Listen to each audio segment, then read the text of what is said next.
30 Januari tinggal 31. 2022. Jadi tetap tidak bisa mendaftar nih ya Pak. Untuk saat ini kebijakannya seperti itu. Iya. Pokoknya kalau tidak dapat undangan berarti ya tidak bisa mendaftar. Betul, gitu ya Pak ya. Jadi belum berkesempatan. Iya, tetapi yakinlah bahwa Kementerian Pendidikan dan Kebudayaan akan menuntaskan seluruh guru yang belum memiliki sertifikat.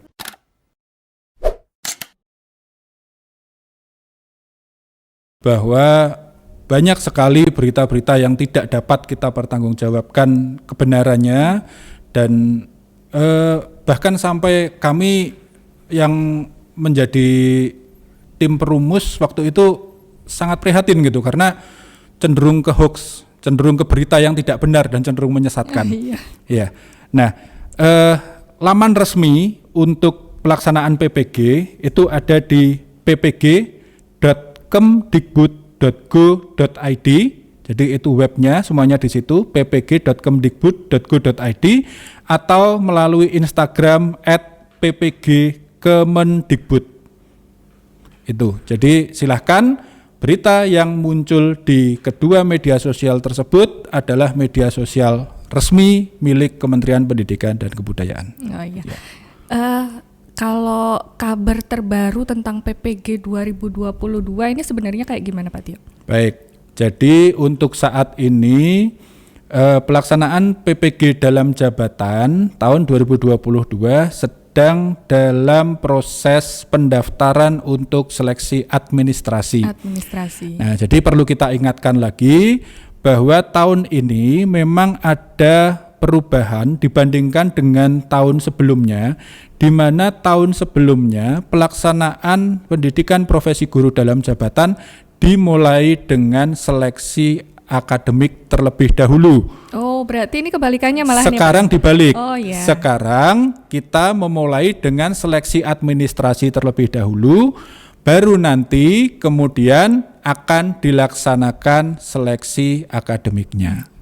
Nah, untuk prosesnya saat ini sedang dalam tahap pendaftaran untuk seleksi administrasi. Dan ini nampaknya banyak sekali pertanyaan pada hari-hari belakangan ini. Insya Allah nanti sampai tanggal 25 ini akan 25. Ya, sampai tanggal 25 Februari ini akan dibuka pendaftaran seleksi administrasinya, dan ya kita coba terima dan layani sobat pendidikan Jawa Tengah yang sedang dalam proses pendaftaran ini nanti dengan sebaik-baiknya. Oh, iya. Itu Prima. Terus kalau alur pendaftarannya sendiri seperti apa sebenarnya Pak? Oke, jadi alur pendaftaran diawali dengan diluncurkannya surat dari Ditjen GTK, nanti mungkin bisa ditayangkan, yaitu tentang pemutakhiran data Dapodik. Karena sebagaimana kita tahu, single data origin di dunia pendidikan ini berasal dari data pokok pendidikan atau Dapodik. Nah, dalam kurun waktu yang tertera dalam surat tersebut, yaitu sampai dengan tanggal 30 Januari tahun 2022, guru khususnya calon peserta PPG dalam jabatan diberikan kesempatan untuk melakukan pembaharuan atau pemutakhiran data, di mana pemutakhiran data tersebut terkhusus pada beberapa poin yang antara lain jenis PTK, kemudian juga TMT atau terhitung mulai mengajar, dan beberapa lainnya. Nah, tanggal 30 Januari proses pemutakhiran data tersebut ditutup, kemudian tanggal 31 Januari data tersebut dimigrasikan ke SIM PKB yang menjadi aplikasi yang digunakan untuk mendaftar seleksi administrasi. Jadi kesimpulannya, sobat pendidikan sekalian, data yang muncul pada SIM PKB adalah data dari hasil pembaharuan Dapodik per 30 Januari 2022. Nah, ini yang perlu kita perhatikan karena banyak pertanyaan mungkin yang menanyakan.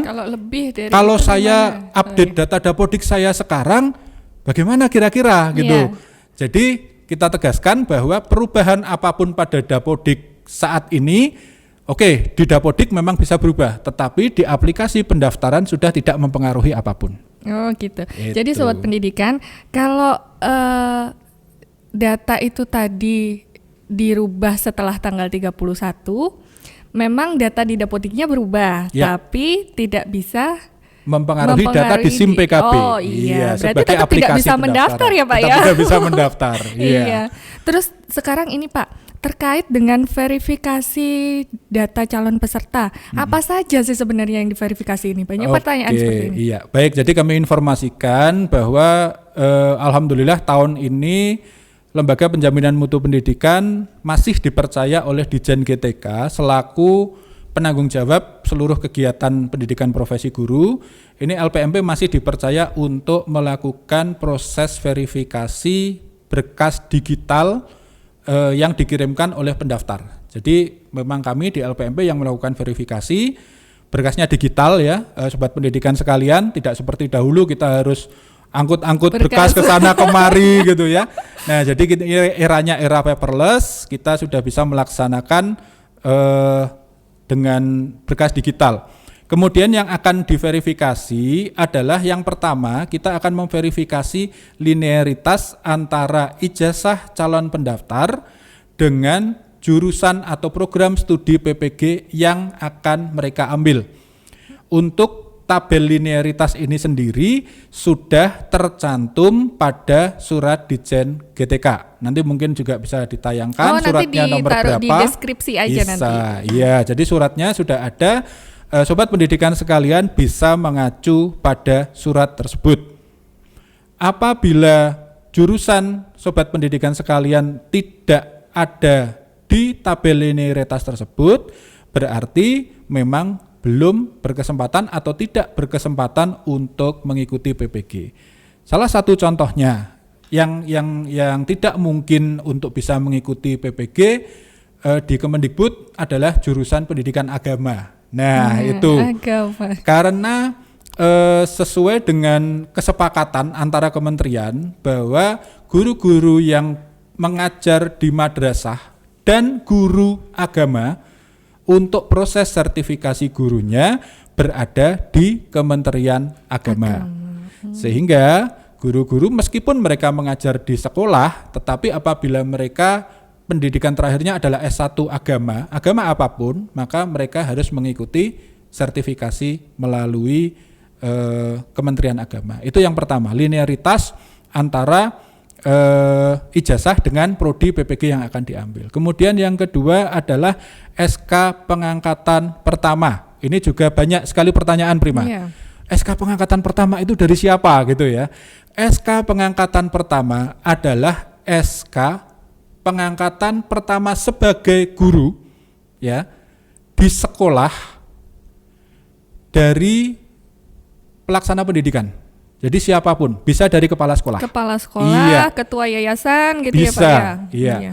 Nah, pengecualian adalah karena di sini ketentuannya adalah di sekolah di bawah Kementerian Pendidikan, maka apabila SK pertama itu didapatkan dari pendidikan non formal dan pendidikan di bawah kementerian lainnya selain Kemendikbud, maka SK tersebut TMT-nya tidak dapat dihitung menjadi TMT pertama kali menjadi guru. Oh, coba bisa dijelaskan lagi Pak Tio.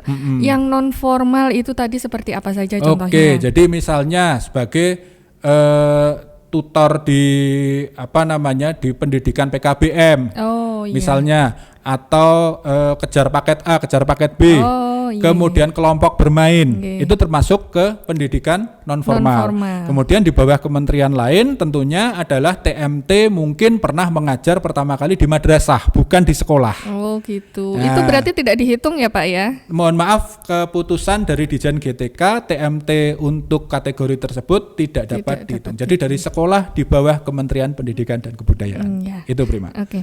Kemudian selanjutnya SK pertama sudah, selanjutnya yang kita verifikasi adalah SK 2 tahun berturut-turut.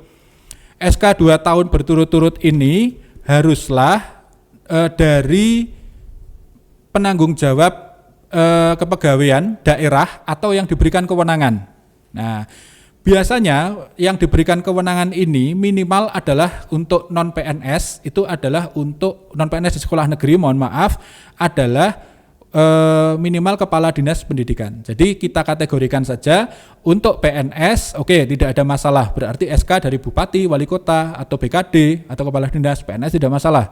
Kemudian untuk guru di sekolah swasta, SK harus merupakan SK guru tetap dari yayasan tempat yang bersangkutan mengajar. Nah, untuk guru non PNS yang mengajar di sekolah negeri, maka harus memiliki SK dari minimal kepala dinas. Minimal kepala dinas. Kalau ada bupati, wali kota akan lebih baik lagi. Oh iya. Itu kalau untuk yang kepala dinas ini tadi untuk SMA SMK juga, Pak? Iya, betul. Iya. Ya, jadi kita sudah mengidentifikasi, kita sudah banyak berkomunikasi dengan dinas, kita sudah mendapatkan datanya. Jadi silahkan juga bisa berkoordinasi dengan dinas untuk terkait dengan SK itu, apakah SK kami ini dapat digunakan untuk mendaftar ke PPG dalam jabatan ini. Kemudian 2 yang terakhir persyaratan yang kami verifikasi adalah SK pembagian mengajar selama 2 tahun berturut-turut, ya. Jadi setiap tahun ajaran baru biasanya kan ada SK ya Prima ya.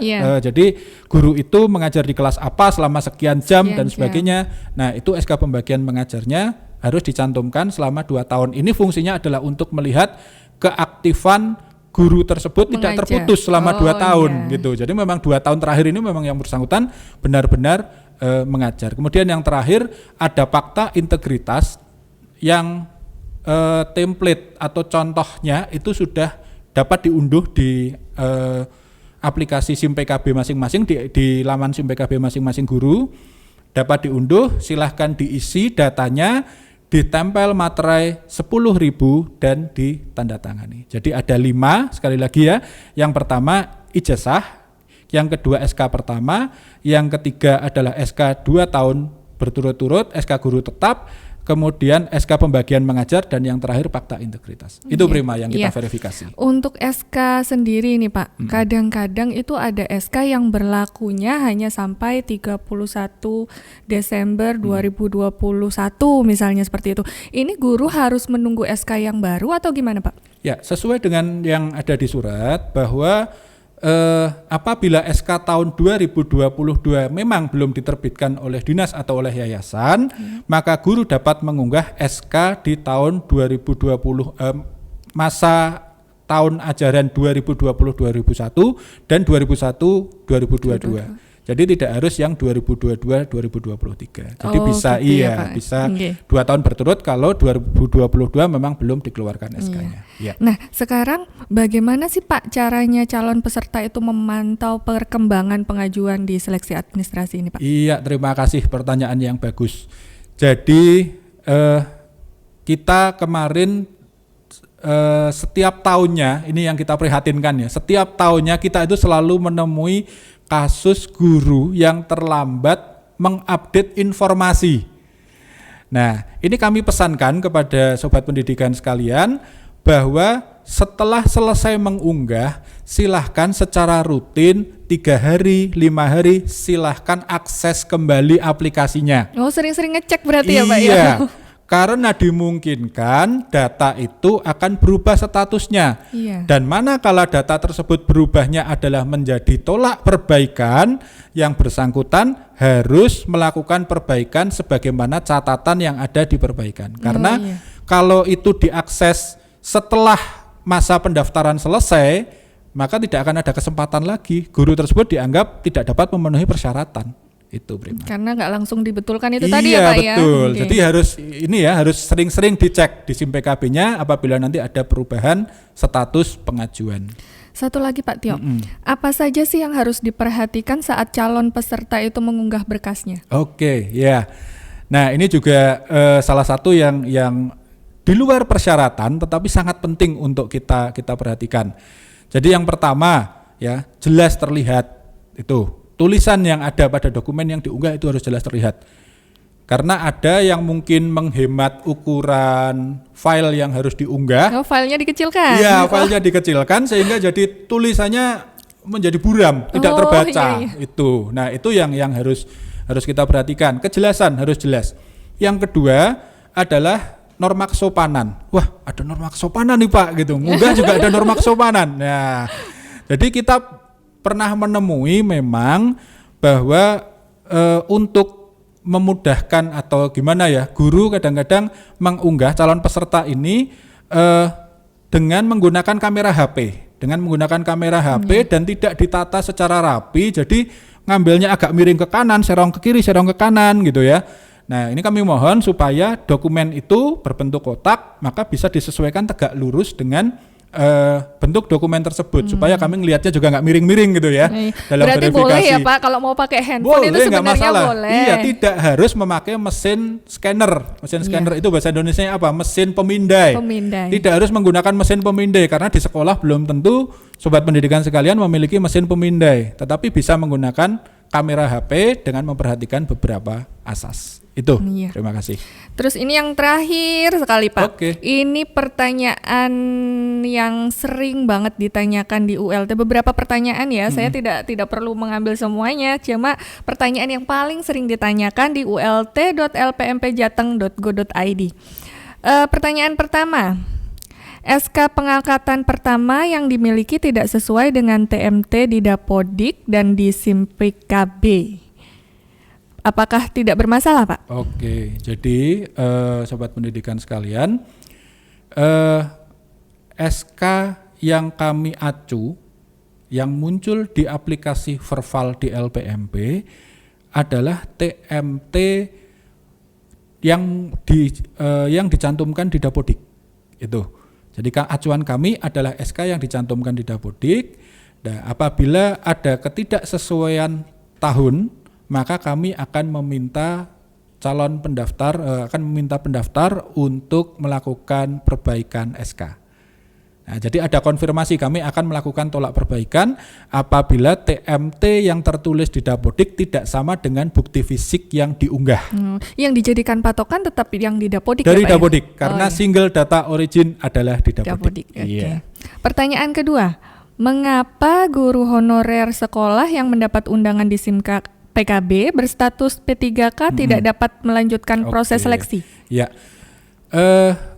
untuk guru P3K, jadi perlu kita perjelas di sini ya bahwa P3K yang dimaksud adalah P3K hasil rekrutmen tahun 2021. Karena pada saat ini sebagian besar dari P3K tahun 2021 belum memiliki SK definitif. Oh, karena belum punya SK. Berarti mereka memang sudah ditetapkan lulus P3K, tetapi SK definitifnya sebagian besar belum muncul. Meskipun kabar yang kami terima ada sedikit kabupaten kota yang sudah mendapatkan SK definitif bagi kelulusan ujian yang tahap pertama. Tetapi untuk di Jawa Tengah nampaknya kami mendapatkan informasi belum ada yang mendapatkan SK secara definitif. Nah, bagi P3K yang sebelum 2021 mereka rata-rata sudah mendapatkan SK definitif. Tidak ada masalah dengan status P3K mereka karena SK-nya sudah muncul SK definitif. Tetapi bagi P3K yang saat ini belum mendapatkan SK definitif, kami memperlakukan data sesuai dengan yang muncul di Dapodik. Jadi apabila di Dapodik mereka berstatus sebagai honorer sekolah, maka kami akan memberlakukan syarat sebagaimana syarat peserta lainnya yang dari honorer sekolah. Kalau mereka sebelumnya berasal di status di Dapodiknya adalah guru tetap yayasan, maka syarat yang menyertai adalah syarat bagi guru tetap yayasan dan seterusnya. Itu. Iya, ini pertanyaan ketiga Pak Tio. Iya. Mengapa di notifikasi SIM PKB TMT tertulis tanggal 1 Januari 2019, padahal di Dapodik bukan 1 Januari 2019? Ya. Ini hampir sama seperti pertanyaannya tadi ya Pak ya? Oke, iya. Jadi ada beberapa apa bahasanya ya? Kalau bahasa Inggrisnya field ya, isian yang ada di Dapodik itu yang terkait dengan TMT. Nah, ada kemungkinan karena sebagaimana di surat yang sudah disebutkan itu, TMT itu diambil dari riwayat karir. Ya, ini agak teknis sekali ya, mungkin hanya teman-teman Dapodik yang memahami ini. Jadi di surat updating data pemutakhiran data di Dapodik yang kita luncurkan Januari, kita sebetulnya sudah menginformasikan bahwa TMT yang diambil adalah dari isian di riwayat karir di Dapodik. Nah, beberapa guru tidak menyadari hal tersebut, kemudian yang diupdate itu bukan pada riwayat karirnya. Sehingga yang terbaca bukan pada riwayat karir. Nah, itu jadi memang harus tepat ininya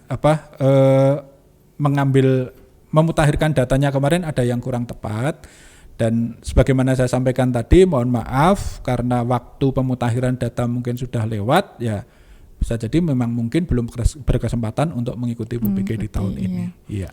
Terus ini pertanyaan yang paling sering ditanyakan oleh sobat pendidikan. Kenapa kepala sekolah malah tidak bisa mengikuti PPG, Pak, sebenarnya? Baik, jadi memang ini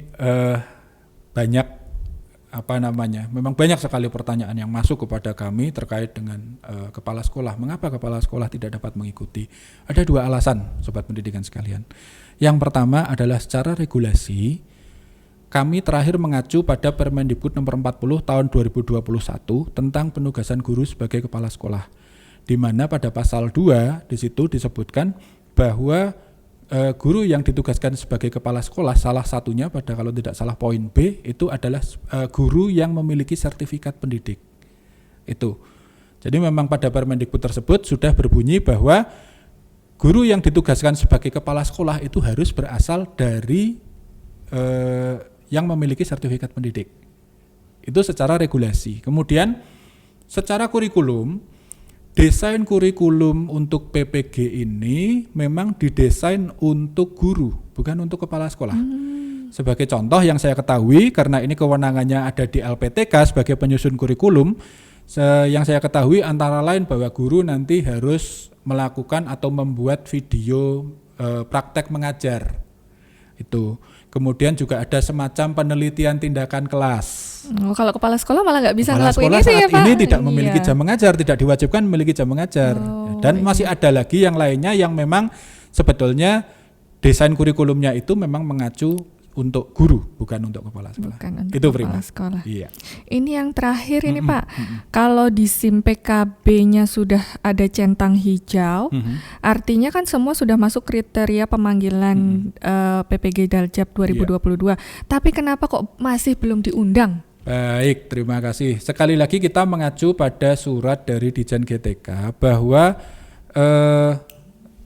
TMT itu tidak menjadi satu persyaratan. Jadi memang ada banyak faktor yang mempengaruhi guru tersebut tidak terundang di PPG. Kalau dalam kasus ini sudah centang hijau semuanya tetapi tidak terpanggil, kita bisa mengecek di